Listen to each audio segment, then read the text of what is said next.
नमस्कार. चला आता पाहूया भौमप्रदोष व्रत म्हणजे काय. भौमप्रदोष व्रताची कथा आणि भौमप्रदोष व्रतात कोणत्या देवतेची पूजा करतात चला पाहूया आपण. भौमप्रदोषाच्या दिवशी भगवान शंकरासोबत हनुमंताची पूजा केल्याने नकारात्मक शक्ती नष्ट होतात अशी धार्मिक मान्यता आहे.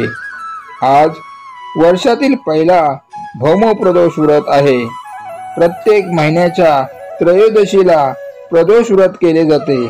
मंगळवारी जेव्हा प्रदोष व्रत येतो तेव्हा त्याला भौमप्रदोष व्रत म्हणतात. आपल्याकडे प्रत्येक महिन्यातील व्रतवैकल्य ठरलेली असतात. असे प्रत्येक मराठी महिन्यात एकादशी चतुर्थी येतात. तसेच प्रत्येक मराठी महिन्याच्या शुद्ध व वैद्य त्रयोदशीला प्रदोष असतो. प्रदोष वेळेस हे व्रत केले जाते म्हणून यास प्रदोष व्रत असे म्हणतात. ज्या वारी प्रदोष असतो त्या दिवसाच्या व्रताचे महत्त्व वेगवेगळे आहे. 9 जानेवारी 2024 रोजी भौमप्रदोष आहे. दिवसानुसार येणाऱ्या प्रदोषाचे नावे व त्यांचेही महत्त्व अगदी वेगळे वेगळे असल्याचे शास्त्रात सांगितले आहे. प्रदोष व्रत प्रामुख्याने करून महादेव शिवशंकराचे शुभ आशीर्वाद प्राप्त करण्यासाठी केले जाते. या तिथीला केलेले महादेवांचे पूजन, आराधना, उपासना अत्यंत शुभ मानले जाते. एखाद्या मराठी महिन्याची शुद्ध किंवा वैद्य त्रयोदशी मंगळवारी आल्यास त्याला भौमप्रदोष असे म्हटले जाते. मंगळवारी प्रदोष व्रताचे आचरण करून सायंकाळी केलेले शिवपूजन शुभ मानले जाते. तसेच महादेव शिवशंकरासह हनुमंताचे पूजन करणेही शुभ लाभदायक मानले जाते. 9 जानेवारी 2024 रोजी भौमप्रदोष असून भौमप्रदोष म्हणजे काय, हे व्रत कसे आचरावे, भौमप्रदोष व्रताचे महत्त्व, मान्यता याविषयी जाणून घेऊया. सूर्योदयानंतर स्नान कार्य उरकून प्रदोष व्रताचरणाचा संकल्प करावा. यानंतर शिवपूजन करावे. शिवपूजनाच्या वेळी बेल, धोत्रा या पानांचा आवर्जून वापर करावा. धूप, दीप, नैवेद्य दाखवावा. शंकराची आरती करावी आणि या व्रताची कहाणी ऐकावी वा त्याचे पठण करावे असे सांगितले जाते. महादेवांसह हनुमानाची पूजा करणेही उत्तम मानले जाते. प्रदोष व्रतात हनुमानाला लाल फुले आवर्जून अर्पण करावीत. धूप, दीप, नैवेद्य दाखवावा. शक्य असल्यास सुंदरकांड आणि हनुमानाष्टक स्तोत्राचे 11 वेळा पठण करावे. भौमप्रदोषाचे व्रत मंगळ ग्रहाच्या वक्री प्रभावाचा प्रतिकूल परिणाम कमी करण्यासाठी आचरले जाते. ज्या व्यक्तीचा जन्म कुंडलीत मंगळ कमकुवत आहे त्या व्यक्तीने हे भौमव्रत करावे. असे केल्यास कुंडलीतील मंगळ मजबूत होण्यास मदत मिळते. तसेच मंगळाचे शुभ आशीर्वाद प्राप्त होतात असे मानले जाते. शिवभक्तांसाठी प्रदोष व्रत अतिशय महत्त्वाचे मानले जाते. या प्रदोष व्रतामुळे 1 सहस्त्र यज्ञाचे पुण्य लाभते. आर्थिक प्रगती उत्तम होते अशी मान्यता असल्याचे सांगितले जाते.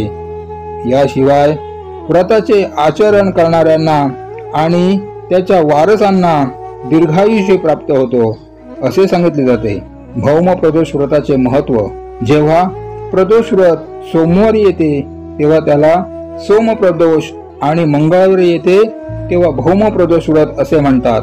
मंगळाचे दुसरे नाव आहे भौम.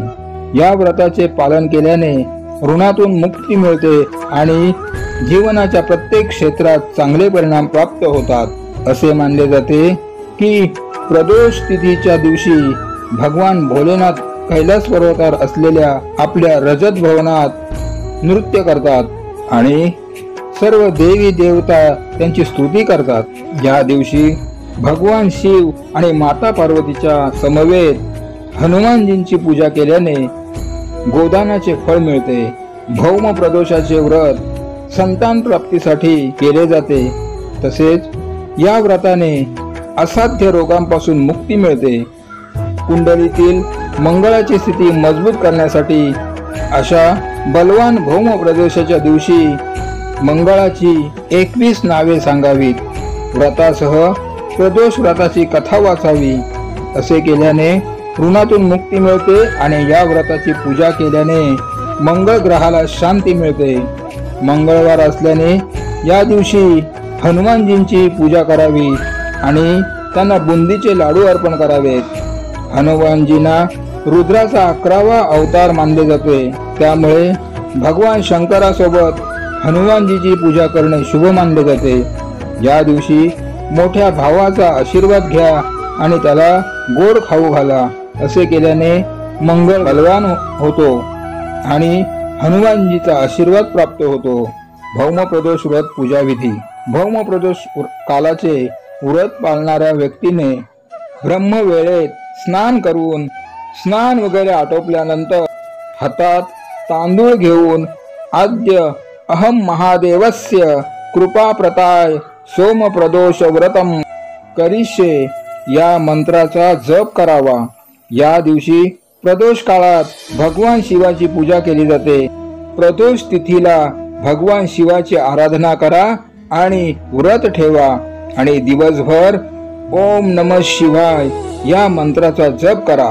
प्रदोष काळात म्हणजे संध्याकाळी पुन्हा एकदा स्नान करून महादेवाचा जप करावा। यानंतर जवळच्या मंदिरामध्ये जाऊन शिवलिंगाला पंचामृताने अभिषेक करावे। यानंतर शिवलिंगाला बेलाची पाने, अक्षत, धतुरा, भांग, फळे, वस्त्र, मिठाई, मध इत्यादी अर्पण करावे। यानंतर प्रदोष व्रताची कथा ऐका आणि शिव मंत्राचा जप करा। यानंतर भगवान शंकराची आरती करून अन्न पाणी घ्या। आता आपण व्रतकथा ऐकूया। व्रताच्या कथेनुसार एका नगरात एक वृद्ध स्त्री राहत होती। तिला एकच मुलगा होता। त्या वृद्ध स्त्रीच्या हनुमंतावर गाढ श्रद्धा होती। ती प्रत्येक मंगळवारी नियमपूर्वक उपवास ठेवून हनुमंताची आराधना करीत असे। एकदा हनुमंताने तिच्या श्रद्धेची परीक्षा घेण्याचे ठरवले। हनुमंत साधूचा वेश घेऊन वृद्ध स्त्रीच्या घरी गेले आणि हाक मारू लागले, कोणी आहे का घरात? कोणी हनुमान भक्त आहे का जो माझी इच्छा पूर्ण करेल? आवाज ऐकून ती वृद्ध स्त्री बाहेर आली आणि म्हणाली, आज्ञा करा महाराज। हनुमान वेशधारी साधू म्हणाले, मी भुकेलेला आहे, भोजन करेन, तू थोडी जमीन सारून घे। वृद्ध स्त्री विचारात पडली। शेवटी हात जोडून म्हणाली, महाराज तुम्ही जे सांगितले आहे त्या व्यतिरिक्त दुसरे काही करायला सांगा, दुसरी आज्ञा द्या, मी अवश्य पूर्ण करेन। 3 वेळा प्रतिज्ञा केल्यानंतर हनुमानजीने त्या वृद्ध स्त्रीस सांगितले, तू आपल्या मुलाला बोलव, मी त्याच्या पाठीवर विस्तव पेटून भोजन तयार करेन। हे ऐकून ती वृद्ध स्त्री घाबरली, परंतु ती प्रतिज्ञाबद्ध असल्यामुळे तिने तिच्या मुलाला बोलावून घेतले आणि साधुरूपी हनुमंताच्या स्वाधीन केले। साधुरूपी हनुमंताने त्या वृद्ध स्त्रीकडूनच तिच्या मुलाला उपडे झोपायला सांगितले आणि त्याच्या पाठीवर आग पेटवण्यास सांगितले। आग जाळून वृद्धा दुःखी कष्टी मनाने आत घरात गेली। इकडे भोजन बनल्यानंतर साधूने त्या वृद्ध स्त्रीस बोलावले व आपल्या मुलाला हाक मारायला सांगितले, कारण तो पण येऊन भोग घेऊ शकेल। त्यावर वृद्ध स्त्री म्हणाली, महाराज त्याचे नाव घेऊन मला अधिक कष्ट देऊ नका। परंतु जेव्हा साधू महाराज ऐकेनासे झाले तेव्हा त्या वृद्ध स्त्रीने आपल्या मुलाला आवाज दिला आणि आपल्या मुलाला जिवंत पाहून त्या वृद्ध स्त्रीला आश्चर्य वाटले आणि तिने त्या साधुरूपी हनुमंताच्या पायावर लोळण घेतली। तेव्हा हनुमान आपल्या वास्तविक रूपात प्रकट झाले आणि त्या वृद्ध स्त्री दर्शन देऊन तिला आशीर्वाद दिले। तर हे होते भौम प्रदोष व्रताचे फायदे व व्रतकथा। तुम्हाला ही माहिती कशी वाटली ते नक्कीच कमेंट करून कळवा। माहिती आवडल्यास लाईक आणि शेअर करा। सबस्क्राईब केले नसेल तर अशाच प्रकारे भक्तिमय माहिती मिळवण्याकरिता चॅनलला सबस्क्राईब करा। धन्यवाद।